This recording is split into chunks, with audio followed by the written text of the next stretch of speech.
pool, and whoever wins first place usually gets the prize money. Second place gets their money back. Usually is kind of how it works, and like it's usually between $50 or like 25 and $50 probably. Our goal with this Dynasty League is to get progressively more serious, because at some point, if your franchise is good and you want out, like because the teams are set, you'll be able to sell your team effectively. Have someone else overtake. You can change management, basically. Right. Okay.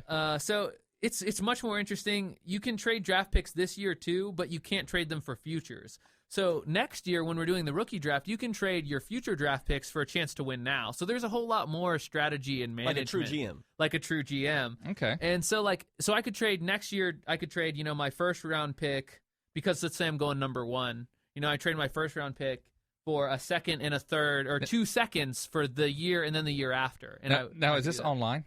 Yeah. Well, we'll draft in person. Okay. The draft will be done in person, but the management can be done online. Okay, so this is not something that you're going to like NFL.com or ESPN.com there is a separate and doing site. Something like this. It's called like myfantasyleague.com, and it's tailored to more serious things like this. There is an actual fee associated with using their website because they're not as big of a player base. Which is, how much is the fee? $60. But that's for everyone putting in. Remember, everyone's already giving money. Right. So everyone gives the money. You just pull some of that out of the prize money. And is it put it into the $60 for everyone? All in league totally. So if you have a 12-person, do the math, blah blah blah. $5. Yeah.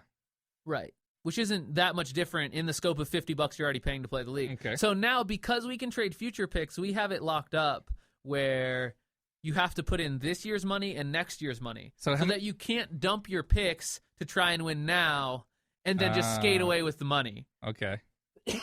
So you have like a deposit, and we just keep it. There's an off button right there. If you got a cough, you don't have to cough on air. Well, I thought maybe people wanted to know, with all my greatness, how human I am, Dave. And coughing is the only way I know how to show that. Okay, so how many teams do you have usually per season? This year I'll have 4 for sure. I can't do it. It's hard enough for me. I wouldn't say hard enough, but it's enough for me to just do the one. And I'll put all my eggs in that one basket. And if it doesn't work, it doesn't work. If it does, it does.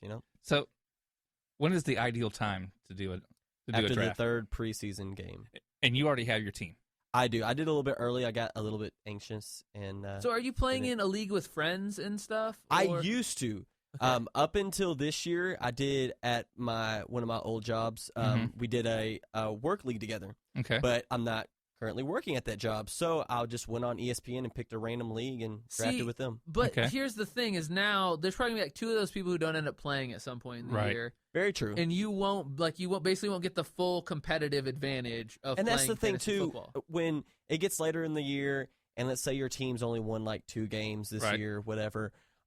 People start setting their lineup. Yeah, people start setting the lineup. They want to trade all of their good players to good teams, and it just ruins the whole thing. Right now, I'm doing this guy. I have 2 thumbs pointing at this guy right here because I did play fantasy football last year. I got sucked in to the stupid league. And my friend, he actually listens to the show, Jason Drosty, up in St. Louis, Missouri. Shout out. No, excuse me. He delivers mail in St. Louis, Missouri, but he lives in Alton, Illinois. So I had to play in this old people knowledge. Right. So the name of my team, I forget what the original name was, but it was so horrible that I named it Playing for Last Place. I mean, my goal was last place. I didn't come in last place. I came in like 2nd or 3rd to last place, but I really didn't care anymore. So in the Dynasty League, we do have some things that help mitigate people's disinterest towards the end of the season. So what we do is you play the top 4 go to the playoffs, right? And they duke it out. Okay. Winner gets money, second place gets their money back, like we said before. But here's how the draft thing works. Usually it goes, worst to first. But what we do is you play out the top 4 play the playoffs. The bottom team also play a playoff bracket. And the winner of the losers bracket gets to draft the first pick. Not the other way, so that there is still a reason to play at the end of the season. So the best loser gets the number 1 pick. Best loser gets the number 1 pick. It prevents people from just going like, I hate this, I'm taking the number 1 pick. have all this stuff. That's a good idea, too. And there is some power in us to veto trades if they are going to ruin a season. You know, if someone's giving the guy Adrian Peterson and Tom Brady for a kicker and formerly Calvin Johnson, for a kicker, you know, like clearly it's not going to be fair to the league and it should be vetoed. And like I said, the Dynasty League, you can decide when you're going to try and aim for your championship. Right. You know, like you might not have a team that's going to win this year. But the team that wins this year might not be good for a few years. So if I draft kind of intelligently and I take some like younger, 3-4 year veteran players, and they're good for 3 or 4 more years, right. I could have a dynasty, right? Which is the point. See, that's the part that that's my disconnect right there. So you get into, let's say, week 4 of the preseason. You know who's hurt, who's good, who's not, so on and so forth. You know who not to take, who to take. Somewhat. Allegedly. Yes, somewhat, you know? So you know that you're not going to pick the guy that's on the injury reserve list and that's not going to play anymore.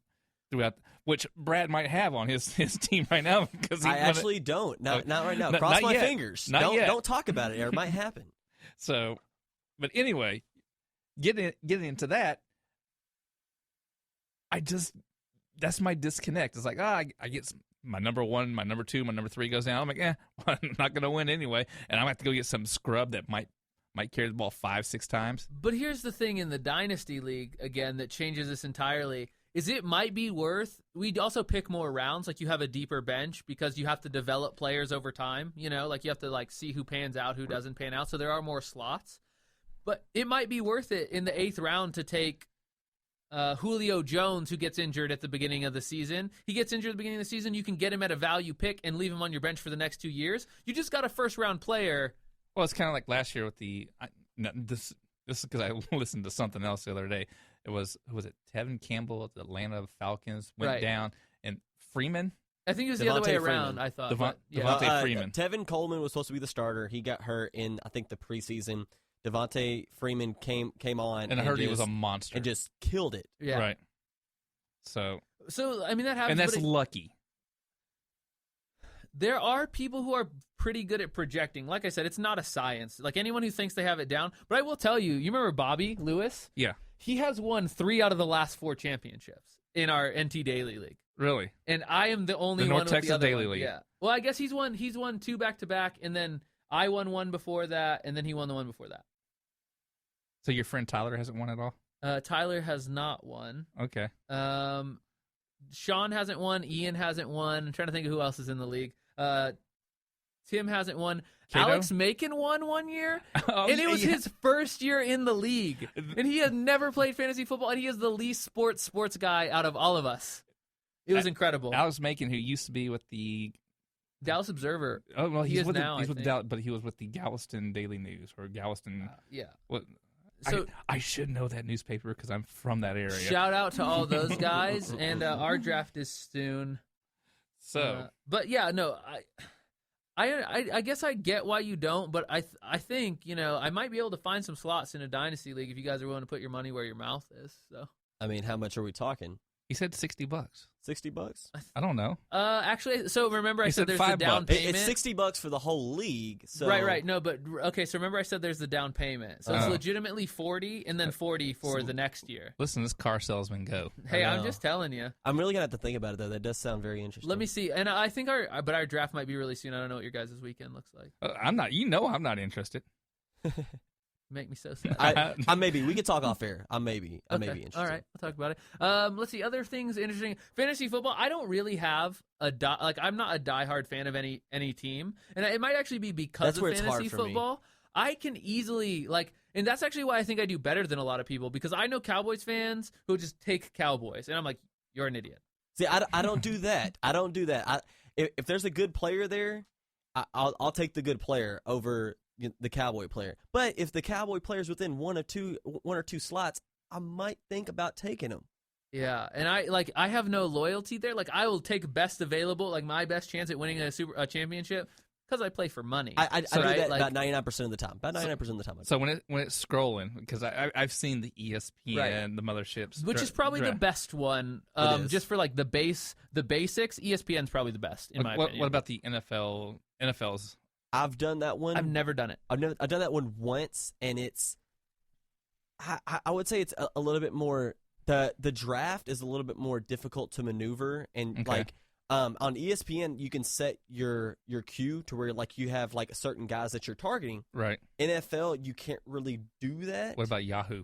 I haven't done Yahoo. Okay, so I've done Yahoo recently, and I will say that Yahoo is probably the most fun out of any of them. Like Yahoo, after every week, they give you a little recap based on like scores and what happened, and they have like a little like a news update for the games. Like that, like there's actually like ESPN used to do that, but they don't do that anymore. Right, and Yahoo does it, and they give you like they give out awards like Player of the Week and like Team of the Week, and there's like little trophies and stuff associated with it that you can accumulate throughout the season, and a bunch of achievements and stuff to unlock, like they have on Xbox or PlayStation and stuff. Like these days. highest score and lowest score. Yeah, exactly. Or biggest differential, and your Worst league. team. Worst team. Your league actually keeps a tracking historically. I think I won the worst team a couple of times. Your league actually keeps like biggest differential, most highest scoring point week. It keeps all that stuff in a log, so there is actually like a history, and so it's kind of cool as you play in the same league over time. It kind of keeps that Hall of Fame sort of thing going.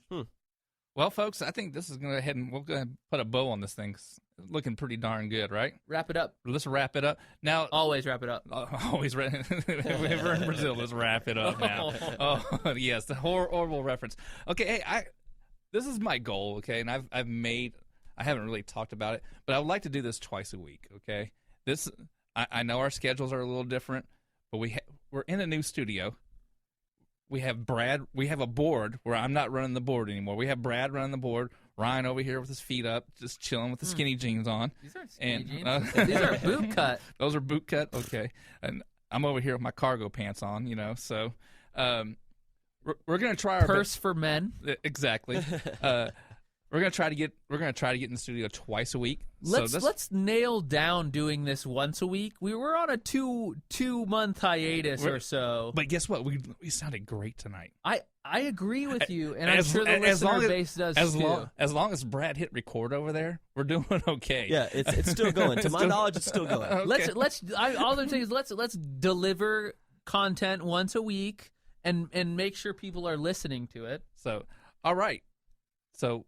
Anything else? Any parting words, Brad? Thank you for joining us. Thank you. Enjoyed you here. Thanks for joining us. We looked see what else you could do, even though you didn't provide any stories for this week.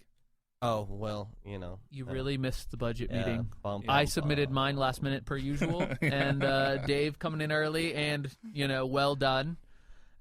I was going to say, drop the social media stuff. We haven't been active. We need to get it up. We need to get our own logo done. I will work on that. I did post on my social media for people to go and like the page. Okay, cool. Okay, so I said to go listen to it on iTunes. So we do need to get that stuff up and running. And you can find us at Twitter. We are at the TX Strangers Sport, because we can't put the extra S in there because Texas Strangers with the S, Sport without the S. Yeah, it's a singular, not plural. And you can follow me at Ryan Gano. And I'm at the David Carson. Brad, I don't have a Twitter. And Brad doesn't believe in Twitter. Twitterless Brad is his new name. You can find me on Facebook though, just BRAD Watkins, WATKINS. Oh, I wouldn't know if I would have done that. I don't know. there might be some good-looking women listening. Special thanks again to Gavin Mitchell for forcing us to put more content out. So, and also let's give a thanks to John B. Wells with Arc to Midnight. Here on not here on KLF, but he's on KLF on 570 on 570 KLIF. 10 to 12, and that is an adjunct of Caravan to Midnight. And the reason why we're going to give him a shout out is because he's paying for a lot of our stuff. He has been a great help to us, and I mean he's a great radio professional. Even if you don't necessarily agree with the content of a show, or it's not like up your alley, it's kind of got a sci-fi twist or a conspiracy twist or that sort of thing. His radio voice is gold. I mean, he is incredible. Welcome. Hold on. Can I try to do it? That's not it. Not even close. And one time Dave asked John how to get a voice like his in radio, and John said, well, if you've been smoking cigarettes since you were 11 like I have, you could have the same voice. So again, guys, thank you for joining us. That will do it for today. We are the Texas Strangers, and we are out of here. Say goodbye, Brad. Goodbye, folks.